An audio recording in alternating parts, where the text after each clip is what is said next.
안녕하세요. 대단히 반갑습니다. 독서와 서적에 대하여 쇼펜하우어 수상록 중에서 1. 무지는 부와 결합되었을 때 비로소 인간의 품위를 떨어뜨린다. 빈공과 공공은 가난한 사람을 속박하고 노동이 지식을 대신하여 그의 마음을 차지한다. 이에 반해서 무지한 부자는 다만 쾌락을 쫓아서 살고 가축에 가까운 생활을 한다. 그 애는 매일같이 목격할 수가 있다. 그러나 부자에 대한 비난은 이것으로 끝나지 않는다. 부와 여가 할 용을 게을리하고 부와 여가를 최대 가치가 있는 생활에 이용하지 않는다는 비난이 첨가된다. 2. 우리들이 독서할 때에는 다른 사람이 우리 대신 사색을 한다. 우리들은 단지 그 사람의 심적 과정을 반복해서 덧없는 데 불과하다. 그것은 마치 학생들이 글씨를 배울 때 선생이 연필로 미리 그어놓은 선에 따라 펜을 움직여가는 것과 같다. 그러므로 책을 읽고 있을 때는 생각하는 일이 거의 없다. 우리가 스스로 사색하지 않고 독서로 옮겨갈 때 마음이 한결 가벼워지는 것처럼 느끼는 것도 그 때문이다. 그러나 우리들의 머리는 독서를 하고 있는 한 실은 타인의 사상의 운동장에 불과하다. 그러므로 때로는 멍하니 시간을 보내는 일이 있다 할지라도 거의 하루 종일 다독으로 보내는 부지런한 사람은 점차 스스로 생각하는 능력을 잃어버리게 된다. 그것은 마치 늘 말을 따는 사람이 나중에는 걷는 것을 잊어버리는 것과 같은 것이다. 그런데 이것이야말로 대다수 학자들의 실상이다. 그들은 책을 많이 읽은 결과 바보가 된 인간이다. 왜냐하면 틈만 있으면 언제나 책을 보는 생활을 계속하면 정신은 마비되기 때문이다. 실제로 끊임없이 수공업에 종사하더라도 학자만큼 정신적 폐질자는 되지 않는다. 왜냐하면 수공업을 할 때는 그래도 자기의 생각에 몰두할 수 있기 때문이다. 이것은 마치 용수철이 다른 물체로부터 계속해서 압력을 받으면 탄력을 잃게 되는 것처럼 정신도 역시 다른 사람의 사상에 압력을 끊임없이 받으면 탄력을 잃고 만다. 음식을 너무 많이 먹으면 위를 해치고 그로 인해 몸 전체를 해치는 것처럼 정신의 영양도 너무 많이 섭취하면 과잉으로 인해서 질식해버린다. 왜냐하면 책을 많이 읽으면 읽을수록 읽은 것이 정신 속에 남기는 흔적이 그만큼 적어져 정신은 지우지도 않고 그 위에다 마구 글씨를 써놓은 흙판처럼 되어버리기 때문이다. 따라서 읽은 것을 되새기고 숙고하지 못하게 된다. 그러므로 숙고를 거듭하고 읽는 것이야말로 참으로 독자의 것이 되는 것이다. 끊임없이 책만 읽고 그 뒤에 생각하는 일을 하지 않으면 모처럼 읽은 것도 정신 속에 뿌리를 박지 못하고 대개는 상실하고 만다. 일반적으로 정신적 영양물도 육체적 영양물과 마찬가지로 섭취한 양의 50분의 1 정도만 흡수되고 나머지는 정발작용, 호흡작용, 그 밖의 작용에 소모된다. 위에서 말한 것 이외에도 독서에는 또 하나의 어려운 조건이 있다. 즉 종이 위에 씌어진 사상은 일반적으로 모래 위에 남은 보행자의 발자국과 같은 것으로 물론 그 사람이 걸어간 길은 알 수 있지만 그 사람이 그 길을 걸으며 무엇을 보았는가를 알기 위해서는 자기 자신의 눈을 사용해야 한다. 3-1 저술가에게는 여러가지 특질이 있는데 예를 들면 다음과 같은 것을 들 수 있으리라. 설득력, 화려한 문체, 비교의 재능, 표현의 분방, 신랄, 간결, 우화, 경쾌, 그리고 기지, 대조의 수완, 소박과 순진 등. 그런데 이러한 재능을 갖춘 저술가의 책을 읽는다 해도 우리는 그것을 획득할 수는 없다. 그러나 우리들이 이미 소질로 또 가능성으로 소유하고 있는 경우에는 독서를 함으로써 그런 특질을 불러일으켜 그것을 자각하고 사용하면 어떤 일을 할 수 있는가를 알 수 있다. 또한 나아가서 그것을 사용해 버리는 기분 아니 용기에 박차를 가하여 신뢰에 따라 사용 효과를 판단하고 옳은 사용법을 습득할 수 있다. 이렇게 하여 비로소 우리는 이런 특질을 실제로 소유하기에 이르는다. 그러므로 독서가 글을 쓰는 수업이 되기 위해서는 이 길밖에는 없다. 즉 우리 자신이 지닌 천부적 재능의 사용법을 독서를 통해 배우는 것으로 언제나 천부의 재능을 전제로 한다.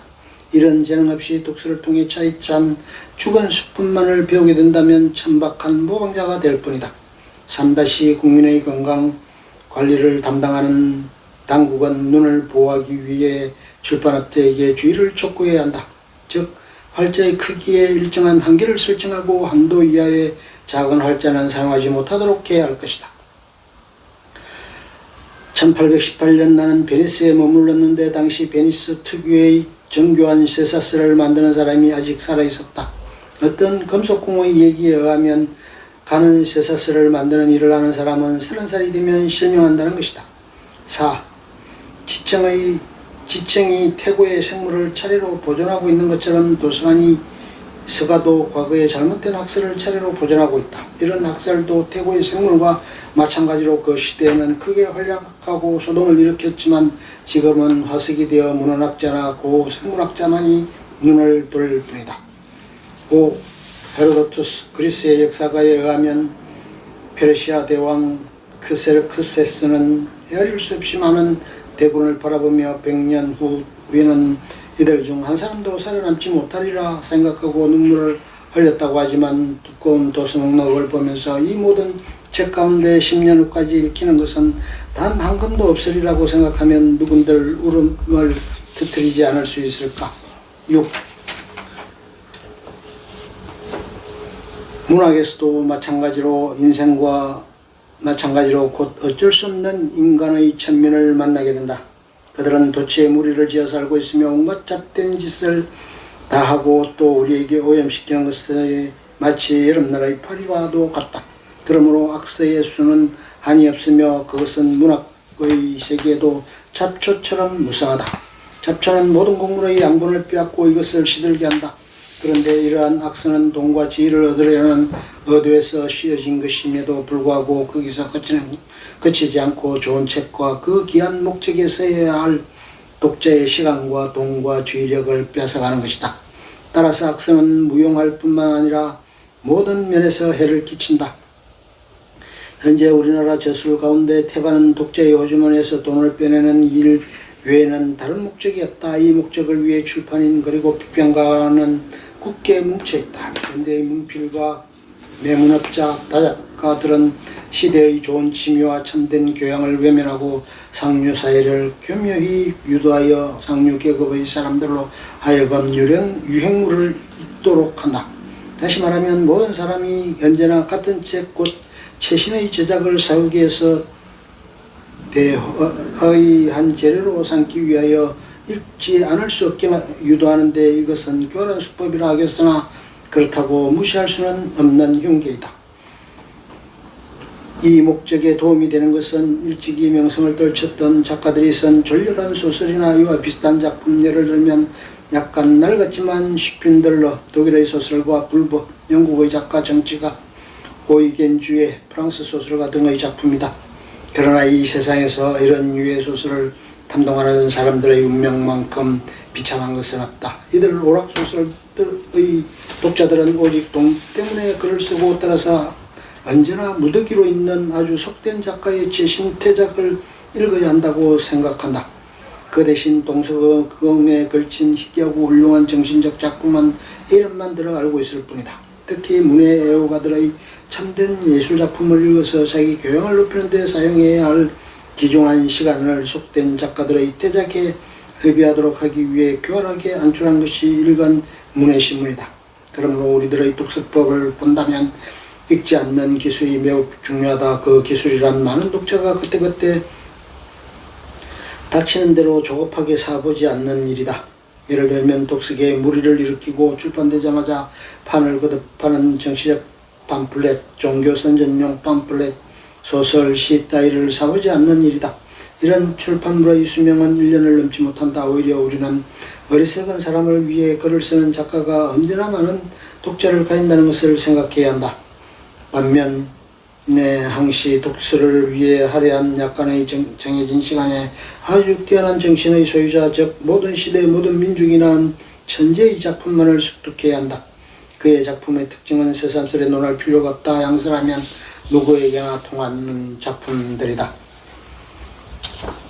이런 작품만이 진정 우리를 자라게 하고 우리를 개발한다.